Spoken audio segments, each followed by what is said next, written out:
Jemaat CK7 yang dikasihi Tuhan, shalom. Sekali lagi shalom. Saya mau tangan-tangannya siapa puji Tuhan, meramaikan tanganmu saudara. Berikan tepuk tangan yang terbaik bagi Tuhan Yesus semua. Berikan tepuk tangan sorak-sorai, katakan haleluya. Siapa yang siap memuji Tuhan, amin saudara. Kita percaya ada kuasa yang besar baik pujian penyembahan kita. Kita siap untuk menyembah Tuhan saudara. Mari siap sama-sama saudara, kita angkat kedua tangan kita. Kita angkat tangan kita tanda kita berserah penuh sama Tuhan. Mari sama-sama nyatakan saudara. Ku nyanyi Hosana bagi Rajaku yang duduk di tahta. Aku muliakan dan ku agungkan, Kau layak disembah. Nyanyi Hosana, nyanyi Hosana bagi Rajaku yang duduk di tahta. Aku muliakan dan ku agungkan, Kau layak disembah. Berikan tepuk tangan terbaik bagi Tuhan saudara. Kasih Tuhan. Mari sama-sama katakan, pujilah aku Tuhan, cobalah aku Tuhan, selidiki batinku dan hatiku, mataku tertuju padamu. Mari mengasihi Tuhan sama-sama, katakan saudara, aku cinta padamu Tuhan. Amin. Aku rindu hadirat-Mu Tuhan. Aku ingin selalu dekat padamu, menikmati kehadiran-Mu. Nyanyi Hosana, ku nyanyi Hosana bagi Rajaku yang duduk di tahta. Aku muliakan dan ku agungkan, Kau layak disembah. Mari angkat dua tangan, katakan nyanyi Hosana. Ku nyanyi Hosana bagi Rajaku yang duduk di tahta. Aku muliakan dan ku agungkan, Kau layak disembah. Biar dengan hati kami mengasihi Engkau Tuhan. Siang hari ini Tuhan, di setiap hidup kami Tuhan, mari sama-sama angkat suara mengatakan, pujilah aku Tuhan, cobalah aku Tuhan, selidiki batinku dan hatiku, mataku tertuju padamu. Kami mengasihi Tuhan, kami angkat tangan kami. Aku cinta padamu Tuhan.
praises to your name.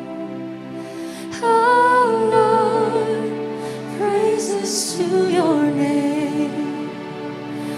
Oh Lord, for your name is great and greatly to be praised.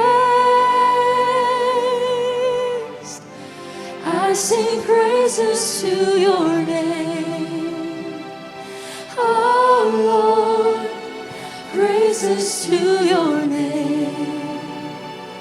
Oh Lord, for your name is great and greatly to be praised.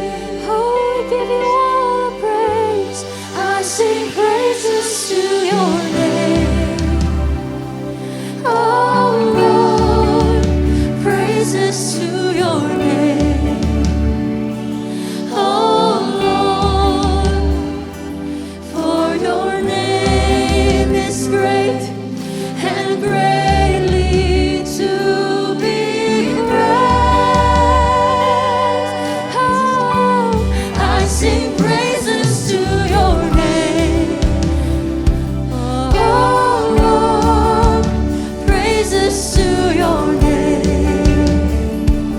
Oh Lord, for your name is great and greatly to be praised. Oh Jesus, we praise you. Sing praises to your name. Oh Lord, praises to your name. Oh Lord, for your name is great and greatly to be praised. Oh, I sing praises to your name.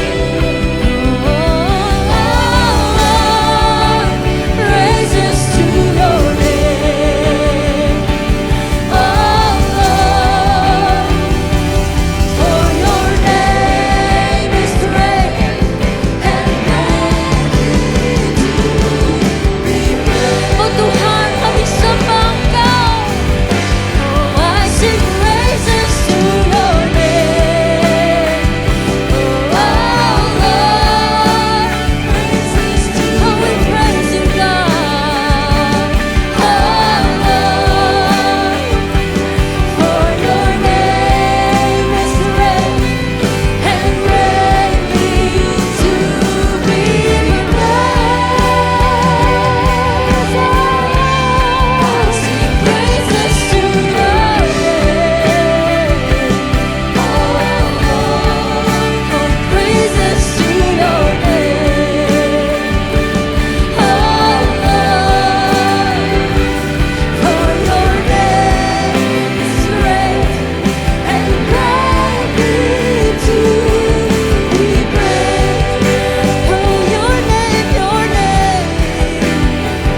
and for your name is great and greatly to be praised. Oh, for your name is great and greatly to be praised. Tuhan Yesus baik, bahwasanya kasih setianya selalu baru setiap hari. Mari jemaat Tuhan yang beribadah di onsite dan live streaming, bersama-sama kita memperkatakan Mazmur 91 dan 2 Tawarik 7 ayat 13 dan 14. Mazmur 91, orang yang duduk dalam lindungan yang maha tinggi dan bermalam dalam naungan yang maha kuasa akan berkata kepada Tuhan, tempat perlindunganku dan kubu pertahananku, Allahku yang kupercayai. Sungguh dialah yang akan melepaskan engkau dari jerat penangkap burung, dari penyakit sampar yang busuk, Dengan kepaknya ia akan menudungi engkau. Di bawah sayapnya engkau akan berlindung. Kesetiaannya ialah perisai dan pagar tembok. Engkau tak usah takut terhadap kedahsyatan malam, terhadap panah yang terbang di waktu siang, terhadap penyakit sampar yang berjalan di dalam gelap, terhadap penyakit menular yang mengamuk di waktu petang. Walau 1.000 orang rebah di sisimu dan 10.000 di sebelah kananmu, tetapi itu tidak akan menimpamu. Engkau hanya menontonnya dengan matamu sendiri dan melihat pembalasan terhadap orang-orang fasik. Sebab Tuhan ialah tempat perlindunganmu, yang maha tinggi telah kau buat tempat perteduhanmu. Malapetaka tidak akan menimpa kamu, dan tulah tidak akan mendekat kepada kemahmu. Sebab malaikat-malaikatnya akan diperintahkannya kepadamu untuk menjaga kau di segala jalanmu. Mereka akan menatang kau di atas tangannya, supaya kakimu jangan terantuk kepada batu. Singa dan ular tedung akan kau langkahi. Engkau akan menginjak anak singa dan ular naga. Sungguh hatinya melekat kepadaku, maka aku akan meluputkannya. Aku akan membentenginya, sebab ia mengenal namaku.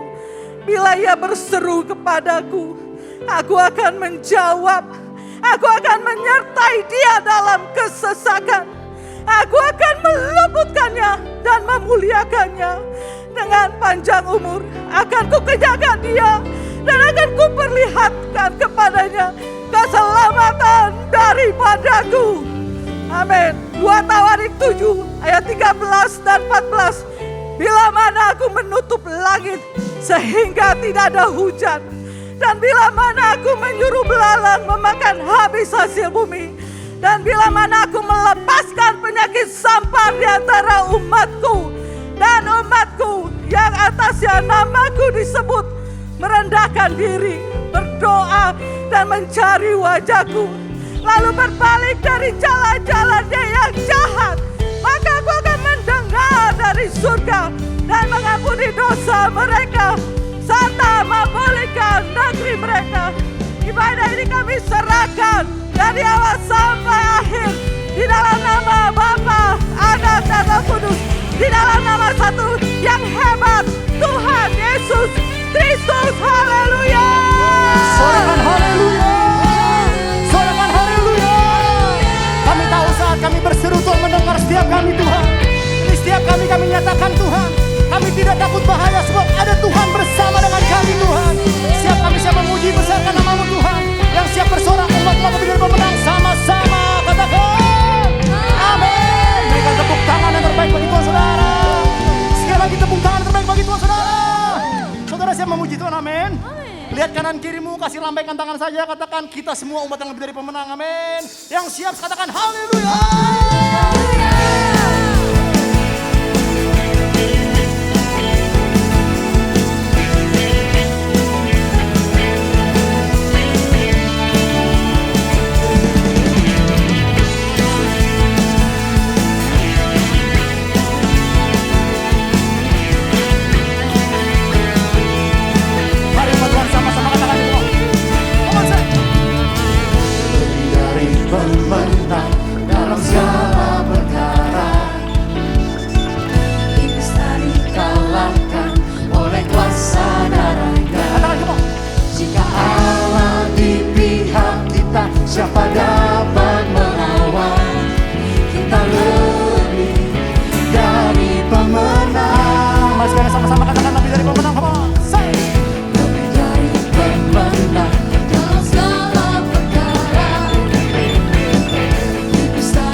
ucap syukur Tuhan, kami siap untuk lebih lagi menyembah-Mu di dalam nama Tuhan Yesus. Yang percaya sama-sama katakan amin. Sekali lagi berikan tepuk tangan sorak-sorai bagi Tuhan saudara.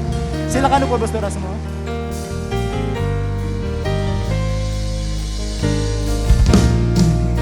Tuhan, kami berkumpul di tempat ini Tuhan, dengan satu iman dan keyakinan Bapa, Engkaulah tempat kami bersandar, dan tangan-Mu Tuhan tidak akan pernah kurang panjang untuk menolong kami. Engkau Tuhan yang setia, waktu-Mu selalu yang terbaik. Engkau Tuhan sandaranku, dan ku hanya kan berharap padamu. Satu-satunya yang ku andalkan, satu-satunya yang ku percaya. Engkau sumber kekuatan, sumber pengharapan, sumber kedamaian. Satu-satunya yang ku andalkan, satu-satunya yang ku percaya. Engkau Tuhan memberkati, Tuhan menyembuhku,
Shalom, jemaat Tuhan yang dikasihi Tuhan Yesus Kristus.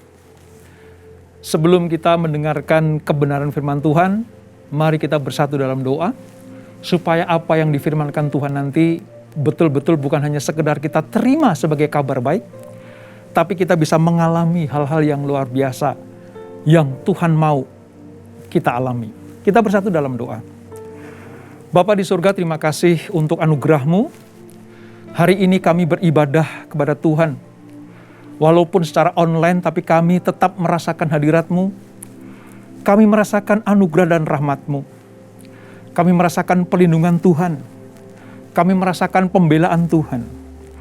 Terbukti hari ini kami masih bisa bersyukur, memuji, menyembah Engkau. Dan jika sebentar kami akan mendengarkan kebenaran firman-Mu, urapi kami Tuhan. Supaya telinga kami adalah telinga seorang murid, mendengar kebenaran itu, dan masuk dalam hati kami, untuk kami hidupi dengan ketaatan, kesetiaan di dalam Tuhan. Urapi hamba-Mu menyampaikan kebenaran firman ini. Di dalam nama Yesus, mari yang siap diberkati dengan firman Tuhan, sama-sama kita katakan, amin. Baik saudara, kita akan merenungkan firman Tuhan, tentang bagaimana seseorang yang bisa keluar dari permasalahan sehingga tampil sebagai pemenang. Nah, sesuai dengan tema tahun ini yang disampaikan oleh Bapak Gembala Sidang kita, Pak Niko, bahwa tahun ini adalah tahun paradigma yang baru. Sekalipun kita masih ada dalam kondisi yang tidak mengenakkan, COVID-19 masih mengancam kita. Permasalahan hidup menghimpit kita. Tapi mari sejenak kita renungkan apa yang harus kita lakukan.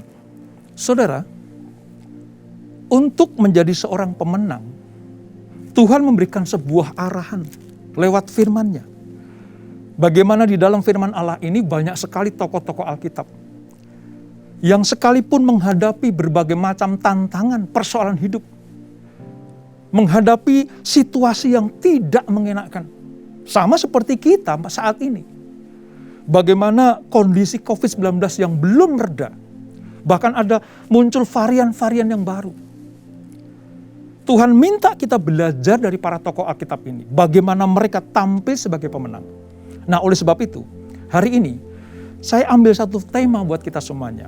Judul firman Tuhan hari ini adalah Peniel atau wajah Allah. Ya. Peniel atau wajah Allah. Ini kejadian di mana Yakub yang nanti diubah menjadi Israel mengalami terobosan hidup yang luar biasa karena bertemu dengan Allah, berjumpa dengan Allah, melihat wajah Allah, sehingga dia mampu mengatasi setiap masalah, mampu mengatasi setiap problem hidup. Nah, saya akan mulai dari siapa itu Yakub. Siapa itu Yakub? Seperti kita ketahui, saya tampilkan satu bagan ini supaya kita mengerti posisi Yakub di mana. Yakub adalah anak Abraham, ya, atau cucunya Abraham. Abraham punya istri Sarah, lalu dengan Sarah dia punya anak Ishak.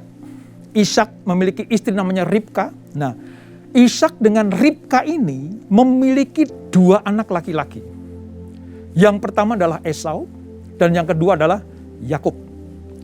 Seperti kita ketahui, Esau dan Yakub itu sejak dari kandungan, keluar dari kandungan si Ribka ini, mamanya, itu sudah punya masalah, saudara. Arti Yakub artinya penipu. Ya. Orang yang hobinya menipu. Orang yang ngakal-ngakalin kakaknya. Dan singkat cerita, sejak dari kelahiran, sampai nanti mereka menganjak dewasa, mereka terus berseteru. Perseteruan ini membuat Yakub terpisah dengan Esau kakaknya. Dan kita ketahui, Yakub pergi jauh merantau ke rumah pamannya namanya Laban.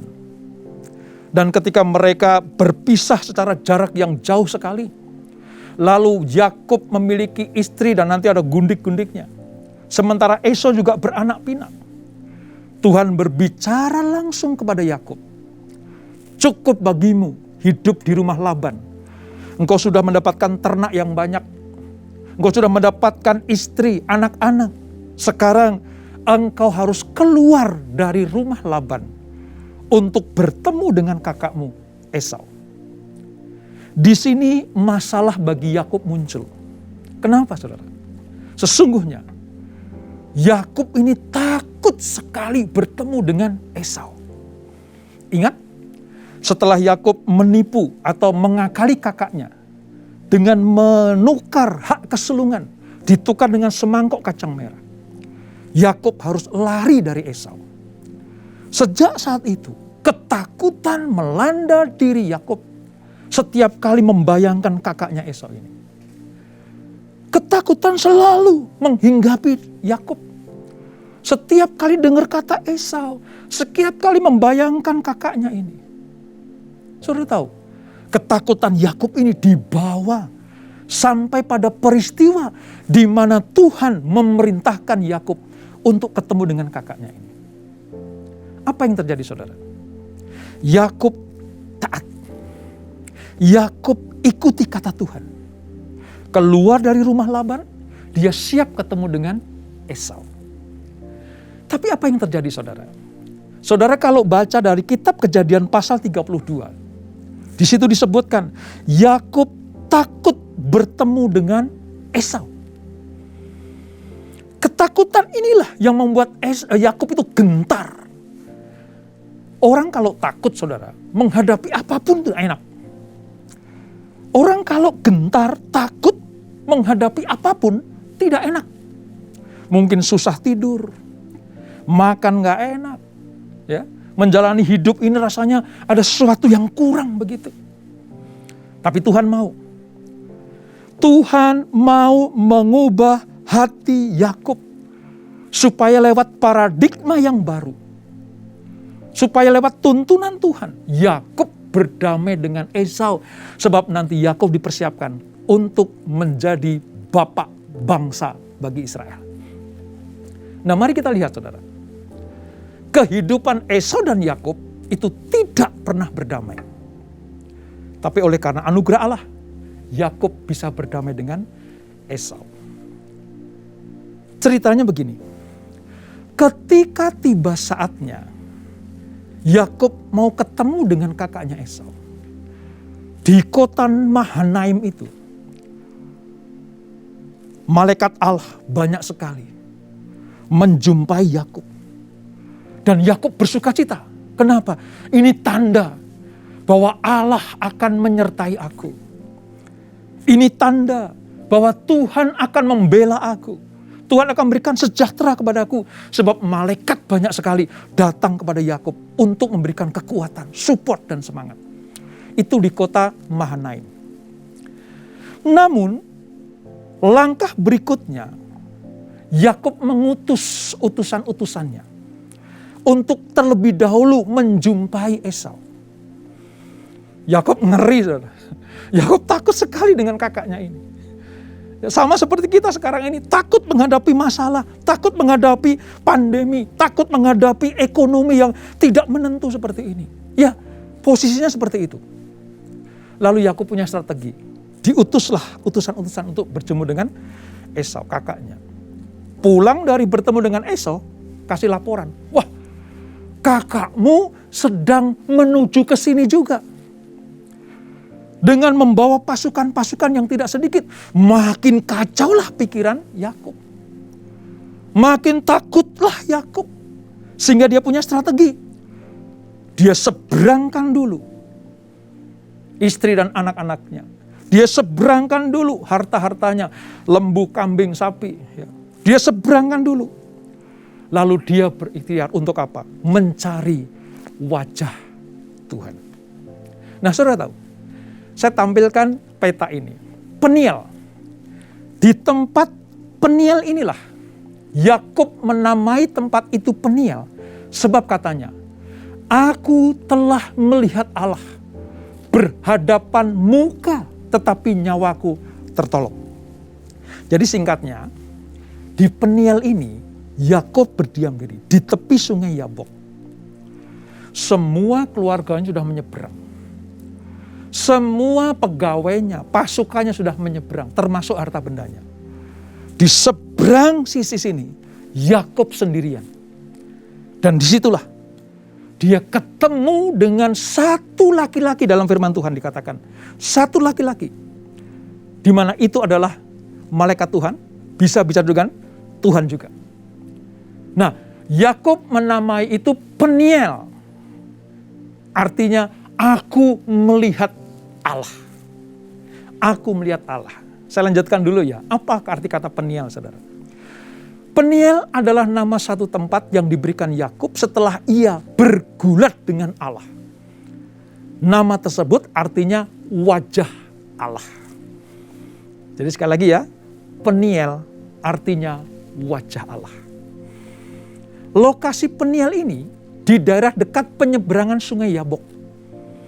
Waktu Yakub pulang dari Haran, ya, tempatnya pamannya itu, sebelum berjumpa dengan Esau, seperti saya jelaskan tadi. Di Peniel itu Yakub bergumul dengan Allah. Yakub telah bergulat dengan seorang malaikat, sehingga ia telah mengalami pengalaman rohani yang luar biasa. Sebab ia melihat Allah muka dengan muka. Saya mau katakan buat kita semuanya, saudara. Ketika pergumulan hidup sedang saudara alami, ketika ketakutan sedang melanda hidup saudara, ketika seolah-olah tidak ada jalan keluar, ketika ancaman-ancaman masalah itu datang silih berganti, jadilah seperti Yakub. Dia berjumpa dengan Allah. Berjumpa dengan Allah. Nah, nanti akan saya jelaskan kenapa pentingnya berjumpa dengan Allah. Ada 3 fase bagaimana Yakub mengalami terobosan. Keluar dari masalah, keluar dari problem hidup, sampai mengalami kemenangan demi kemenangan. Saya bagi dalam 3 fase. Fase yang pertama adalah fase padang gurun. Fase padang gurun saya beri arti tentang kesendirian. Saya ambil dari Kejadian 32 ayat 22 sampai 24. Saya bacakan buat kita semuanya. Di rumah saudara boleh baca Alkitab saudara. Pada malam itu Yakub bangun dan ia membawa kedua istrinya, kedua budaknya perempuan dan ke-11 anaknya dan menyeberang di tempat penyeberangan sungai Yabok. Sesudah ia menyeberangkan mereka, setelah semuanya menyeberang, setelah semuanya menyeberang sungai Yabok itu, ia menyeberangkan juga segala miliknya. Jadi harta bendanya juga diseberangkan. Lalu apa yang terjadi? Ayat 24, saudara perhatikan baik-baik ini. Lalu tinggallah Yakub seorang diri, dan seorang laki-laki bergulat dengan dia sampai fajar menyingsing. Yang saya garis bawahi adalah tinggallah Yakub seorang diri. Ini bukan sekedar iseng pengen menyendiri. Yakub bukan hanya sekedar pengen cari ketenangan. Tapi Yakub tahu persis, untuk menghadapi masalah yang berat ini, aku harus ketemu sama Tuhan. Untuk menghadapi masalah yang tidak gampang ini, aku harus ketemu dengan Tuhan. Dan saya mau katakan begini, saudara. Tinggal seorang diri itu tidak enak. Ingat ya, Yakub dikelilingi oleh orang-orang yang dikasihinya. Tapi ketika dia menghadapi masalah, dia harus mengambil waktu berdiam diri. Seorang diri di tepi sungai itu. Sunyi, sepi. Gak ada orang lain. Hanya dia dengan Tuhan. Nah, fase yang pertama, saya sebut fase kesendirian ini. Fase di mana kita mengosongkan diri. Fase di mana kita betul-betul hanya berdua dengan Tuhan. Padang gurun gak enak. Tidak ada satu pandangan yang indah. Tapi ketika Yakub memilih hal itu, apa yang terjadi? dia mendapatkan anugerah yang luar biasa. Yakub melihat Tuhan mata dengan mata. Memandang Allah. Seringkali di masa-masa kesendirian seperti ini, kita perlu melakukan hal yang apa yang Yakub lakukan ini. Berdiam diri. Mencari wajah Tuhan. Berdiam diri. Bertemu dengan Tuhan. Supaya apa, saudara? Supaya kita mendapatkan direct langsung dari Tuhan. Nah, tentang berdiam diri, di dalam Alkitab atau di dalam kehidupan orang Kristen, itu identik dengan apa? Saat teduh pribadi. Saat teduh pribadi itu menyediakan waktu bersendiri dengan Tuhan. Atau juga di padang gurun artinya melakukan hal-hal yang sifatnya pribadi dengan Tuhan. Entah itu berdoa, memuji, menyembah Tuhan. Intinya membangun hubungan yang intim dengan Tuhan. Nah, setiap kita yang beribadah atau bergereja di CK7, CK7 memberikan sebuah sarana. Untuk apa? Doa fajar. Menara doa. Saudara diminta, dituntun, ya, dibawa kepada hubungan yang intim dengan Tuhan. Banyak sekali kesaksian, saudara. Bagaimana orang-orang jemaat Tuhan ya di Kulkul ya, saya sering mendengarkan itu. Ketika mereka menghadapi masalah yang sulit, menghadapi problem yang tidak mudah, dan mengambil keputusan untuk ketemu sama Tuhan. Di doa fajar, di menara doa, ya, di doa-doa pribadinya, dia mendapatkan tuntunan dari Tuhan. Jadi fase yang pertama, fase padang gurun perlu kita ambil. Supaya kita mendapatkan langsung tuntunan dari Tuhan. Ketemu muka dengan muka bersama dengan Tuhan. Itu suatu peristiwa yang indah sekali. Yakub menikmati itu.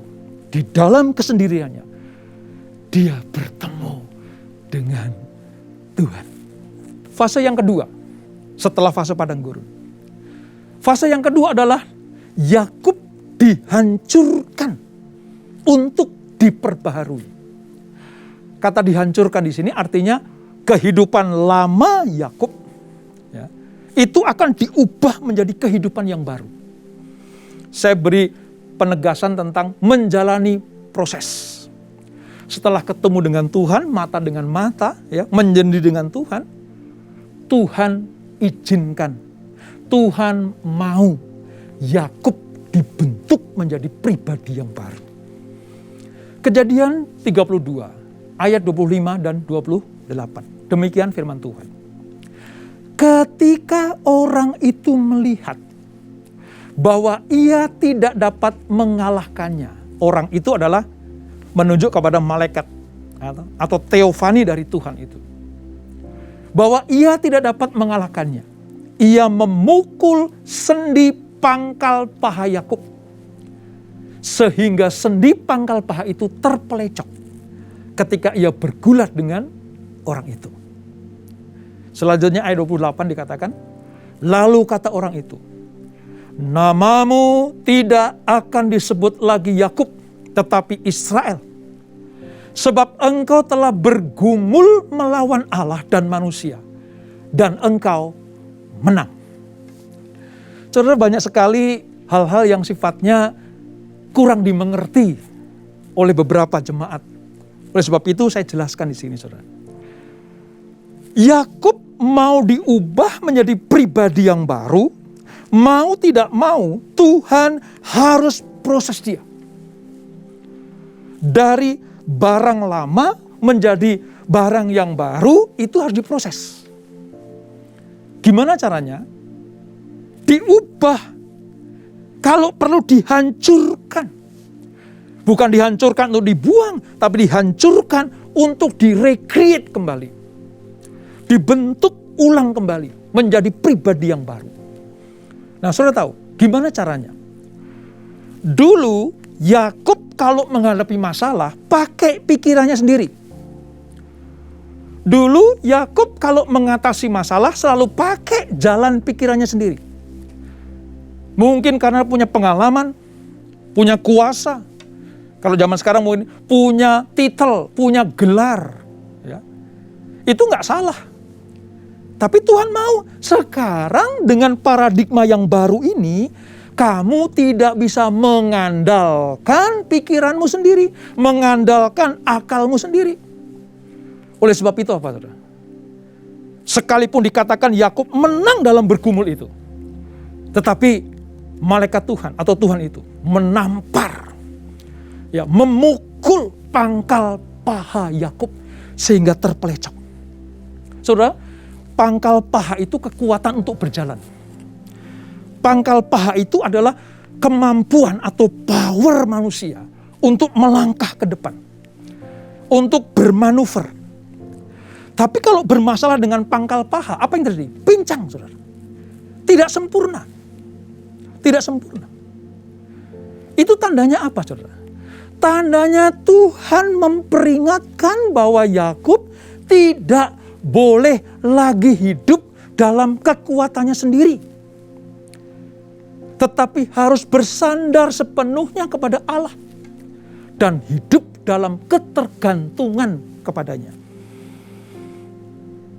Ini arti kata pangkal paha ditampar atau dipukul oleh malaikat. Setelah Tuhan menampakkan diri kepada Yakub, Yakub harus diproses, dibentuk menjadi pribadi yang baru. Oleh sebab itu, kalau Tuhan sedang memproses saudara, jangan lari, saudara. Mungkin sakit, mungkin ada tanda-tanda Allah dalam diri saudara, seperti Yakub terpelecok sehingga jalannya pincang. Tapi tahukah saudara, itu tanda tentang penyertaan Tuhan. Dan hebatnya lagi apa, saudara? Nama Yakub, si penipu itu, diubah menjadi Israel, yang artinya ia bergumul dengan Allah. Wow. Setelah ketemu sama Tuhan muka dengan muka, Tuhan izinkan Yakub bergumul dengan Allah dan menang. Tuhan kasih tanda dalam dirinya. Engkau tidak boleh lagi mengandalkan kekuatanmu. Engkau tidak boleh mengandalkan gelarmu. Engkau tidak boleh mengandalkan kekayaanmu. Sekarang yang kau andalkan adalah Aku, kata Tuhan. Sama seperti kita. Yuk, menghadapi masalah demi masalah, andalkan Tuhan. Andalkan Tuhan senantiasa. Supaya kita diberikan manusia yang baru. Paradigma yang baru. Sering saya katakan dalam khotbah saya, saudara. Allah tidak pernah tertarik merubah masalah kita. Allah tidak pernah tertarik merubah problem hidup kita. Tapi Allah selalu tertarik merubah diri kita. Supaya lewat paradigma yang baru ini, kita bisa mengalahkan masalah, mengatasi masalah, dan menjadi pemenang. Bahkan lebih daripada pemenang. Siap diproses Tuhan, diberi tanda milik Tuhan, supaya kita bergantung penuh kepada Tuhan. Fase yang ketiga, setelah bertemu dengan Tuhan muka dengan muka, bergumul dengan Tuhan dan menang, apa yang terjadi, saudara? Yakub berjuang untuk berkat Allah. Diberi tanda yang baru dari Yakub jadi Israel. Supaya nanti di dalam pergumulan demi pergumulan dengan Tuhan, mendapatkan berkat yang dia rindukan. Ya, Tuhan berjanji akan memberkati Yakub. Ya, Tuhan berjanji akan menyertai Yakub. Bahkan dia sudah punya hak kesulungan yang diperoleh dari Esau. Tapi saya mau katakan, orang yang sudah mendapatkan karunia seperti ini, orang yang sudah mendapatkan janji-janji Allah yang luar biasa seperti ini, dia tetap harus berjuang. Setelah siap diproses, dia harus berjuang. Untuk apa, saudara? Untuk mendapatkan apa yang dirindukan. Sama seperti kita dan saudara. Kalau saudara merindukan sesuatu, entah kesehatan, entah umur panjang, entah berkat jasmani, entah berkat jiwani, entah kerukunan rumah tangga, entah pekerjaan, bisnis, apapun. mendapatkan hal itu memang janji dari Tuhan. Tapi untuk memperoleh hal itu, saudara harus berjuang. Yakub membuktikannya, saudara. Di pasal yang ke-32 ayat 26. Saya mau katakan begini. Lalu kata orang itu, kata malaikat itu, biarkanlah aku pergi, karena fajar telah menyingsing. Tapi apa? Saut Yakub, aku tidak akan membiarkan engkau pergi, jika engkau tidak memberkati aku. Ini sebuah pernyataan iman, saudara. Bahwa hanya Tuhanlah yang bisa merubah aku. Hanya Tuhanlah yang bisa memberkati aku. Hanya Tuhanlah yang bisa mengubah aku. Hanya Tuhanlah yang bisa menepati janji atasku. Jadi sebelum itu terjadi, aku tidak akan lepaskan.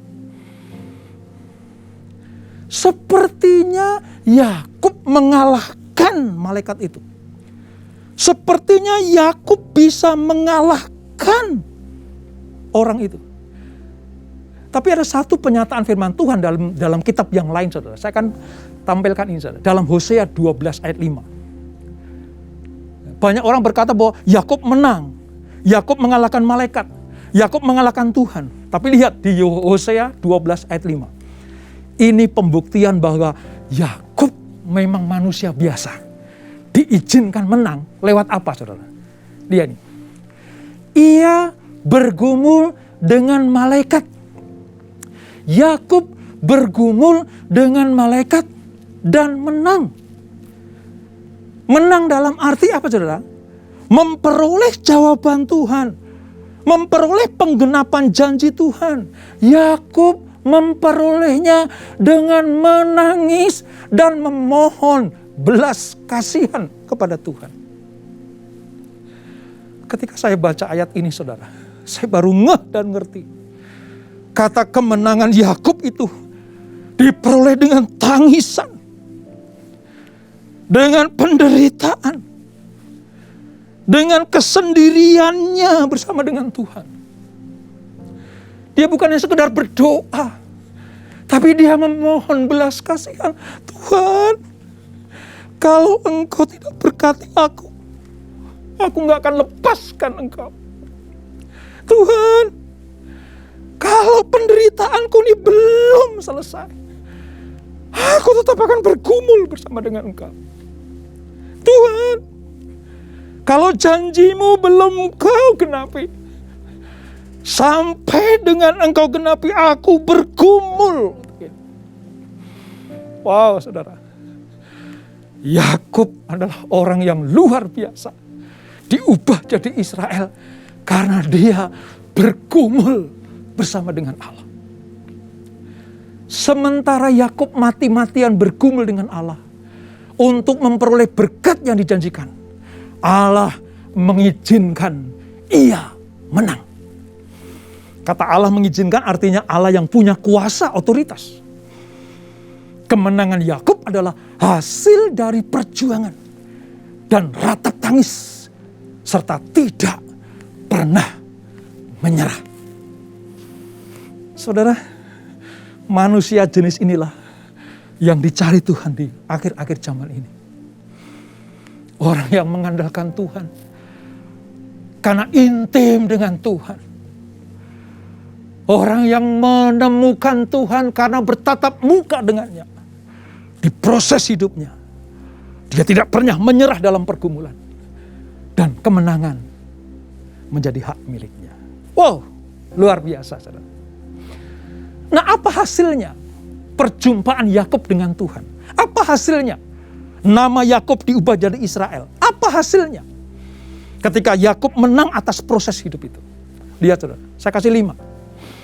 Yang pertama, identitas baru diberikan kepada dirinya. Dari Yakub sang penipu diubah menjadi Israel, berjuang dengan Allah. Yang kedua, apa yang menjadi ketakutannya, apa yang menjadi problem hidupnya. Kalau dengar kata Esau, melihat atau membayangkan Esau sudah ketakutan sama sekali. Apa yang terjadi? Dia diperdamaikan dengan kakaknya. Ini suatu berkat bagi Yakub. Dia rela memberikan persembahan kepada Esau. Dia rela memberikan harta miliknya kepada Esau supaya bisa berdamai. Tapi pada akhirnya apa? Satu harta pun Yakub tidak kehilangan. Israel tidak kehilangan untuk diberikan kepada Esau. Kenapa? Karena Allah mengatur sedemikian rupa. Esau dan Yakub akhirnya berdamai. Dan yang ketiga, Yakub atau Israel ini menjadi patriark. Patriark itu bapak bangsa. Bagi Israel, 12 suku. Yakub sangat dihormati. Yakub sangat disegani oleh bangsa Israel karena dialah bapak bangsa. Dan yang keempat, menerima janji Allah sepenuhnya. Semua yang dijanjikan Tuhan digenapi dalam diri Yakub. Karena dia menjadi manusia yang baru. Ketemu dengan Allah. Melihat wajah Allah. Dan yang kelima, Alkitab menjelaskan dia mati dalam usia yang tua. Saudara. Berapa umur Yakub ketika dia mati? 147 tahun. Dalam keadaan diberkati. Udah umur panjang, diberkati Tuhan. Itu karena apa? Karena hasil perjumpaan dengan Tuhan. Hasil tatap muka dia dengan Tuhan. Hasil diubahnya menjadi manusia yang baru. Lewat paradigma yang baru dari Tuhan Yesus. Satu sifat Yakub, saudara. Ketika dia sudah ketemu sama malaikat Tuhan di tepi sungai Yabok itu. Di Peniel itu. Ketaatannya terhadap perintah Tuhan tidak disangsikan lagi. Jadi mari kita belajar. Kalau mau diberkati Tuhan, taat pada Tuhan. Suruh keluar dari Haran, dia keluar. Suruh ketemu sama Esau, dia ketemu. Suruh ini, dia lakukan. Suruh ke kanan, dia ke kanan. Suruh ke kiri, dia ke kiri. Ketaatan membawa dampak berkat yang luar biasa. Bahkan dalam diri saya, saudara. Saya punya satu kalimat begini. Ketaatan itu penyembahan tingkat tinggi. Yang paling disukai Tuhan. Ketaatan itu penyembahan tingkat tinggi. Yang paling disukai Tuhan. Semua tokoh Alkitab yang taat mendapatkan berkat-berkat kemuliaan. Pesan penting buat kita, hal terakhir ini saudara. Pesan penting buat kita, dari peristiwa Yakub di Peniel, artinya wajah Allah itu. Apa yang terjadi saudara? Pergumulan Yakub dengan Allah berakibat berkat Allah dalam hidupnya. Yang pertama, sejak saat itu, Yakub tahu bahwa hidup dan kesejahteraannya tidak tergantung pada akalnya. Dia licik dulu kan. Dia curang. Tapi sekarang enggak. Karena hasil perjumpaan dengan Allah itu. Dia enggak curang lagi. Tetapi pada pertolongan, bimbingan, dan berkat Allah. Dalam Sakaria 4 ayat 6 dikatakan begini. Bukan dengan keperkasaan dan bukan dengan kekuatan. Melainkan dengan rohku firman Tuhan semesta alam. Kalau saudara intim dengan Tuhan, rajin doa fajar, menara doa, saat teduh saudara, baca firman Allah, maka saudara akan menjadi orang yang keluar sebagai pemenang. Bukan karena kemampuan kita, bukan karena kesanggupan kita, tapi roh Allah yang membuat kita tampil sebagai pemenang. Dan yang kedua, kemenangan dan berkat dalam kehidupan seluruh umat Allah diperoleh dengan cara yang sama seperti Yakub terima. Kita bisa meneladani kehidupan Yakub dalam hal apa? Satu, mencari Dia dengan sungguh-sungguh dan dengan gigih di dalam doa. CK7 menjadikan sarana yang luar biasa untuk kita intim dengan Tuhan. Yang kedua, akui dosa-dosa kita dan memohon pengampunannya. Kepada orang yang minta ampun pada Tuhan, bertobat sungguh, Tuhan akan meng-create menjadi manusia yang baru. Yang lama sudah berlalu, yang baru muncul. Dan itulah kemenangan orang percaya. Yang ketiga, lapar dan dahaga akan kerajaannya dan kehadirannya. Saudara miliki rasa lapar, haus atau dahaga untuk ketemu sama Tuhan. Seperti Yakub di tepi sungai Yabok. Dia tinggalkan dulu masalahnya, dia tinggalkan dulu keramaian, dia tinggalkan dulu keluarga. Dia fokus sama Tuhan. Itu luar biasa, saudara. Ayo lakukan itu. Supaya Allah menuntun saudara dan saya. Dan yang terakhir, merindukan realitas dan kuasa Roh Kudus.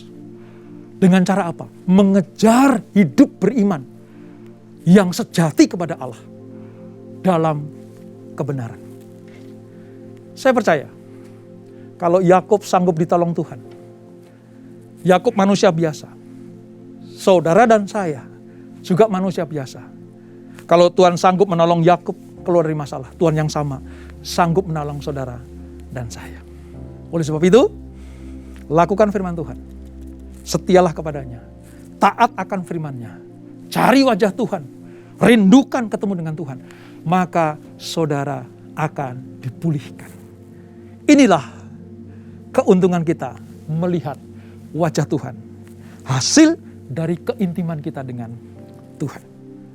Kita tundukkan kepala. Bapa, terima kasih. Aku sampaikan firman-Mu pada umat-Mu. Untuk meneladani Yakub. Si penipu yang diubah menjadi Israel. Bergumul dengan Allah dan menang. Kami dapat contoh dan teladan yang luar biasa. Keintiman Yakub dengan Allah. Kesendirian Allah dengan Yakub dengan Allah. Nama yang baru yang diberikan Allah kepadanya. Membuat dia memiliki paradigma yang baru. Untuk mengatasi masalah. Untuk menang terhadap permasalahan. Bapa, itu yang kami perlukan. Itu yang anak-anak-Mu perlukan. Mereka perlu ketemu dengan wajah Tuhan. Lewat hubungan yang intim dengan Tuhan. Doa-doa pribadi mereka. Saat teduh mereka. Dan gereja ini menyediakan sarana untuk intim dengan Tuhan dalam doa fajar. Menara doa. Biarlah mereka memaksimalkan ini ya Tuhan. Sehingga mereka akan tampil sebagai pemenang. Seperti Yakub tampil sebagai pemenang. Berkati anak-anak-Mu. Mereka tidak lagi mengandalkan kekuatan mereka. Tidak mengandalkan harta mereka. Tidak mengandalkan status mereka. Tidak mengandalkan gelar mereka. Tapi mereka betul-betul mengandalkan Tuhan. Terima kasih Bapak. Terima kasih. Mereka akan berdoa terus senantiasa kepada Tuhan. Mereka akan terus bergumul dalam kemenangan demi kemenangan. Mereka tidak akan pernah selesai untuk bertemu dengan Tuhan. Intim dengan Tuhan. Sampai mereka mendapatkan jawaban dari Tuhan. Hamba-Mu berhenti berbicara. Roh Kudus yang menyempurnakannya. Di dalam nama Yesus. Kami sudah berdoa dan mengucap syukur. Haleluya. Amin. Shalom. Tuhan Yesus memberkati.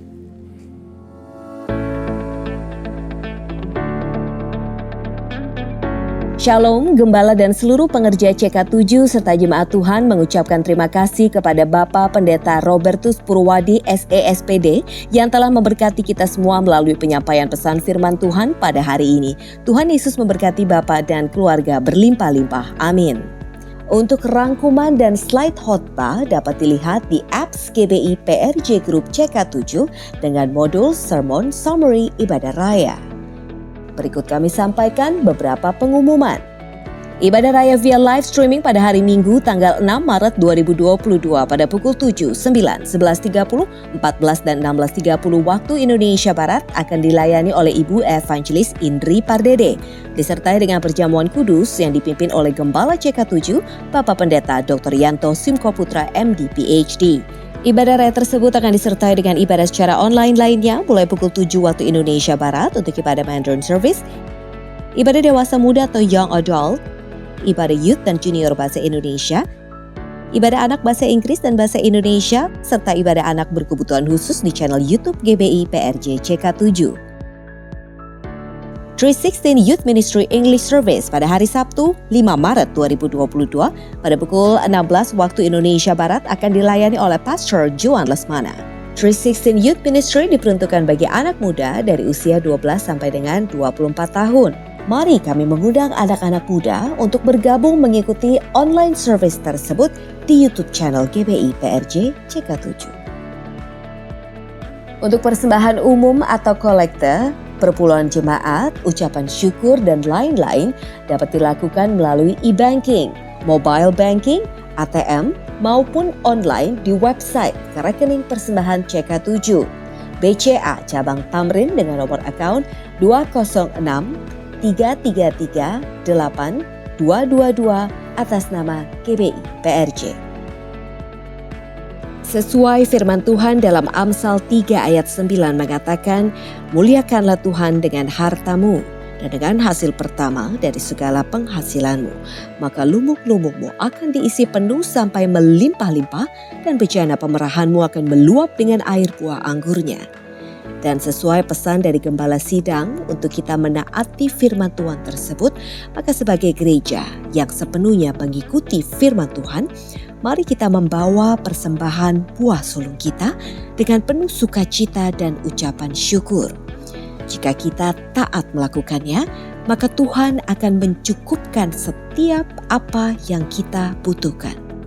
Berikut kami sampaikan rekening bank khusus untuk persembahan buah sulung di awal tahun sesuai dengan cabang Bapak Ibu tercatat sebagai pengerja atau jemaat. Bagi Bapak Ibu yang membutuhkan perjamuan kudus, roti dan anggur dapat dipesan melalui Tokopedia at Integrity Online Store. Sehubungan dengan semakin meningkatnya penyebaran pandemik COVID-19 varian Omicron, maka demi kebaikan serta kesehatan pengerja dan jemaat, maka untuk sementara waktu, ibadah raya on-site ditiadakan dan pengerja serta jemaat dapat beribadah secara live streaming pukul 7, 9, 11.30, 14 dan 16.30 melalui YouTube channel GBI PRJ CK7. Pemberitahuan perkembangan ibadah onsite akan kami umumkan lebih lanjut di news ibadah online, apps GBI PRJ CK7, website www.gbiprj.org, serta social media dari masing-masing cabang di bawah CK7. Sehubungan dengan libur nasional Isra Miraj Nabi Muhammad SAW pada hari Senin tanggal 28 Februari 2022 dan hari suci Nyepi Tahun Baru Saka 1944 pada hari Kamis tanggal 3 Maret 2022, maka doa fajar pada tanggal-tanggal tersebut diliburkan, tetapi menara doa tetap diadakan seperti biasa. Dan diinformasikan link Zoom bulan Maret 2022 untuk doa fajar serta menara doa CK7 online tetap sama seperti bulan Februari 2022. Atau pengerja serta jemaat dapat mengikuti doa fajar dan menara doa melalui aplikasi GBI PRJ CK7 dengan modul Zoom Link baik yang menggunakan Android maupun Apple, atau dapat juga via WhatsApp di 0877 2300 5577. Rata-rata sepertiga kehidupan manusia dihabiskan di dalam pekerjaan kita. Begitu banyak waktu yang kita pakai untuk pekerjaan kita. Apakah di saat-saat tersebut kita mengalami Kristus? Ataukah kita memisahkan kehidupan kerohanian kita dengan kehidupan pekerjaan kita? Apakah mungkin kita mengalami Kristus secara pribadi di pekerjaan kita? Temukan pembahasannya di suplemen Cool minggu ini, masih di Experiencing Jesus series dan di topiknya yang ketiga, yaitu Experiencing Jesus in My Workplace. Mari bergabung bersama di Cool Online CK7 bagi Bapak Ibu yang belum tertanam di Cool yang berada di bawah naungan CK7 pada hari Jumat 4 Maret 2022 pada pukul 19 sampai dengan 21 waktu Indonesia Barat. Dan pada hari Sabtu 5 Maret 2022 pada pukul 10 sampai dengan 12 waktu Indonesia Barat. Untuk link Zoom, milik ID serta password dapat diklik langsung di apps GBI PRJ CK7 dengan modul Zoom Link atau dapat menghubungi nomor WhatsApp yang tercantum di layar Bapak Ibu sekalian.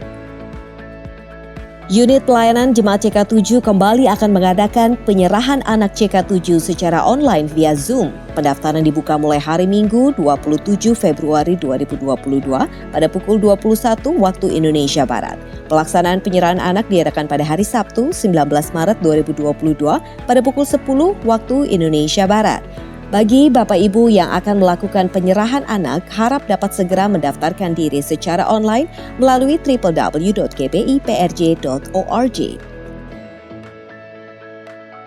Sekian pengumuman hari ini. Terima kasih atas perhatian Bapak Ibu. Tuhan Yesus memberkati.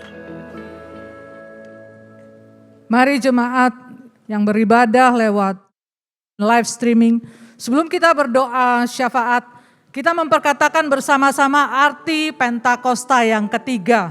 Apa yang dimaksud dengan Pentakosta ketiga? 1. Pentakosta ketiga adalah pencurahan Roh Kudus yang dahsyat di zaman ini, melebihi yang terjadi di Azusa Street.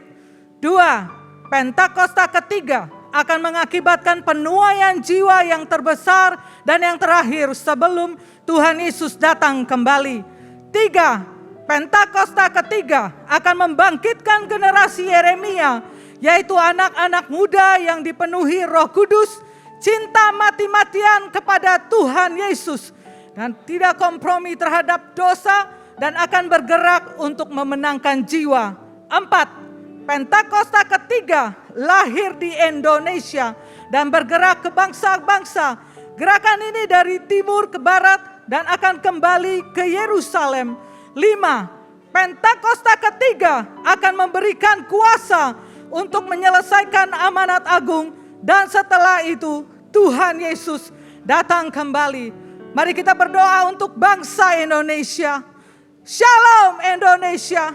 Kami terus memperkatakan Indonesia bangkit, Indonesia maju, Indonesia jaya, Indonesia makmur. Indonesia diluputkan dari pandemi COVID-19 dan varian-varian barunya. Diluputkan daripada krisis ekonomi global, Tuhan, dan bencana-bencana alam yang terjadi. Biarlah diluputkan dari bangsa kami Indonesia. Tuhan, kami terus berdoa untuk Bapak Presiden dan Wakil Presiden, Bapak Jokowi dan Bapak Ma'ruf Amin, diberikan hikmat untuk mengambil setiap keputusan-keputusan yang tepat dan penting atas bangsa kami Indonesia sesuai dengan kehendak Tuhan. Kami berdoa untuk hamba-Mu yang telah menyampaikan kebenaran firman Tuhan dalam ibadah hari ini. Tuhan Yesus memberkati pelayanan dan keluarga besar hamba-Mu berlimpah-limpah. Hari ini kami juga berdoa untuk Bapak Gembala Sidang kami Pak Niko. Tuhan memberkati kesehatan keluarga dan penggembalaan hamba-Mu, sehingga terus dipakai sebagai the messenger of the third Pentecost untuk menyelesaikan amanat agung Tuhan Yesus Kristus. Kami berdoa untuk Bapak Gembala CK7 terkasih Dr. Yanto.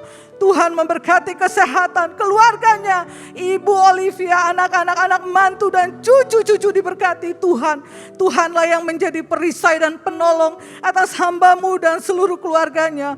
Tuhan juga memberkati penggembalaan hamba-Mu di CK7 untuk menjadikan kami semua di CK7 umat yang layak di hadapan Tuhan.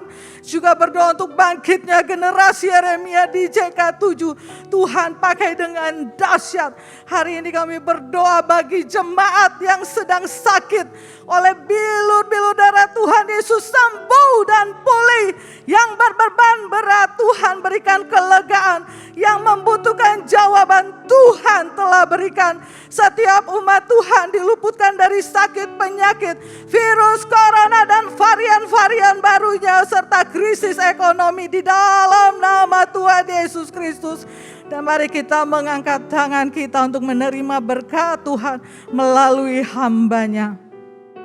Terimalah berkat yang berlimpah-limpah dari Allah Bapa, kasih karunia di dalam anaknya yang tunggal, Yesus Kristus, persekutuan yang manis dengan Roh Kudus menyertai kita mulai saat ini, sampai Tuhan Yesus datang kembali untuk kedua kalinya, menjemput kita di awan-awan yang permai, bahkan untuk selama-lamanya. Semua yang percaya katakan, amin. Tuhan memberkati saudara-saudara sekalian. God bless you all. Shalom saudara, saya yakin saudara sudah tidak asing lagi mendengar kata unity atau kesatuan hati. Jika saudara tergabung dalam komunitas sel di gereja kita, kesatuan hati menjadi salah satu nilai penting yang selalu digaungkan. Dalam Voice of Pentecost kali ini, kita akan membahas bagaimana Pentakosta, dalam hal ini pencurahan Roh Kudus, menghadirkan kesatuan. Pada malam sebelum Yesus diserahkan untuk disalibkan, ada beberapa peristiwa penting yang ia lakukan. Salah satunya, doa Tuhan Yesus untuk murid-muridnya yang dicatat dalam Yohanes 17 ayat 1-26. Perhatikanlah bagian dari doa tersebut. Dan bukan untuk mereka ini saja aku berdoa, tetapi juga untuk orang-orang yang percaya kepadaku oleh pemberitaan mereka, supaya mereka semua menjadi satu, sama seperti Engkau ya Bapa di dalam aku, dan aku di dalam Engkau, agar mereka juga di dalam kita, supaya dunia percaya bahwa Engkaulah yang telah mengutus aku. Dan aku telah memberikan kepada mereka kemuliaan, yang Engkau berikan kepadaku, supaya mereka menjadi satu, sama seperti kita adalah satu. Tuhan Yesus ingin murid-muridnya tetap menjadi satu, bahkan sesudah ia naik ke surga. Disunity atau perpecahan menjadi salah satu tantangan yang akan dihadapi para murid. Perpecahan dapat terjadi karena adanya perbedaan pandangan, latar belakang, suku, pekerjaan, bahkan berbeda secara teologis. Dalam Alkitab dicatat, para murid pernah beberapa kali memiliki pandangan yang berbeda yang cukup tajam. Padahal Tuhan Yesus masih bersama-sama dengan mereka secara fisik. Maka doa-doa Yesus sebelum penyerahan dirinya memiliki pesan unity. Seperti dilihat dalam Yohanes 13-16. Tuhan Yesus ingin murid-murid tetap menjadi satu, sama seperti Allah Tritunggal itu satu. Ia beberapa kali juga memerintahkan mereka untuk saling mengasihi dan melayani. Lalu tentang Roh Kudus yang akan dicurahkan atas murid-muridnya, karena Roh Kuduslah yang akan membuat unity di antara mereka dapat terjadi dengan mulus. Setelah kebangkitannya, Tuhan Yesus memerintahkan para murid untuk tinggal di Yerusalem dan menantikan Roh Kudus. Sesudah menerima kuasa tersebut, barulah mereka dapat melakukan yang ia perintahkan, yaitu menjadi saksinya di Yerusalem, Yudea, Samaria, dan sampai ke ujung bumi. Selain memperlengkapi para murid dan gereja Tuhan untuk melakukan apa yang Tuhan perintahkan, Pentakosta juga memampukan kita untuk hidup dalam kesatuan. Dalam kitab Kisah Para Rasul tercatat beberapa peristiwa, di mana ada pencurahan Roh Kudus, potensi perpecahan tidak terjadi. Sebaliknya, kesatuanlah yang terjadi. Mari kita perhatikan beberapa peristiwa tersebut. Yang pertama, pada hari raya Pentakosta, mereka yang menantikan pencurahan Roh Kudus mendapatkan baptisan Roh Kudus dengan tanda awal berbahasa roh, seperti tertulis di Kisah 2 ayat 1-4. Banyak orang yang melihat peristiwa ini memiliki pandangan yang berbeda atas apa yang terjadi. Tetapi setelah Petrus menjelaskan bahwa kejadian ini adalah nubuatan Yoel yang sedang digenapi, Roh Kudus bergerak di antara pendengarnya, lalu ribuan orang dari berbagai tempat dan berbagai bahasa bertobat, dibaptis, dan bersatu. Yang kedua, atas tuntunan Roh Kudus, gereja dapat menunjuk 7 orang yang akan bertanggung jawab atas pelayanan jemaat. Mereka bahkan banyak yang melayani di luar tanggung jawab awal, termasuk pada orang dan tempat yang tidak pernah dipikirkan sebelumnya. Seperti Filipus yang melayani di Samaria, yang pada saat itu dianggap berbeda etnisitas karena bukan keturunan Israel murni, dan kepada Sida-Sida atau Kasem di Ethiopia. Yang ketiga, saat dilayani oleh Petrus, seorang perwira pasukan Italia bernama Cornelius dan seisi keluarganya menerima baptisan Roh Kudus, seperti tertulis di Kisah 10 ayat 1-48. Bagi Petrus, fakta bahwa Allah memberikan rahmat-Nya kepada kaum Gentiles atau non-Yahudi adalah hal yang tidak pernah terpikirkan sebelumnya. Maka kita tahu, anugerah Allah tercurah untuk semua orang. Dan tidak ada alasan bagi orang Yahudi Kristen dan Gentile Kristen untuk tidak bersatu. Yang keempat, ketika terjadi perbedaan pendapat antara jemaat dan pimpinan gereja pada saat itu mengenai sunat, hal ini mendorong diadakannya sidang di Yerusalem. Namun karena adanya tuntunan Roh Kudus atas para peserta sidang, akhirnya masalah sulit tersebut dapat terselesaikan. Anugerah keselamatan bagi semua bangsa dinyatakan, amanat agung dilakukan dengan lebih kencang, dan kesatuan antar jemaat lokal terjadi dan bertambah kuat. Pentakosta membawa kesatuan, di mana Roh Kudus dicurahkan, disitulah terjadi pertobatan, pengertian yang lebih dalam akan firman Tuhan, dan tuntunan untuk gerejanya dalam menyikapi berbagai hal. Tugas kita sekarang ini adalah melanjutkan apa yang telah Yesus dan para rasul lakukan, yaitu hidup dalam kesatuan, karena kita telah menerima Roh Kudus dan kasih Kristus. Amin. Untuk artikel lengkapnya dari tim teologi kami, silakan klik link yang ada di atas atau scan QR Code yang tersedia.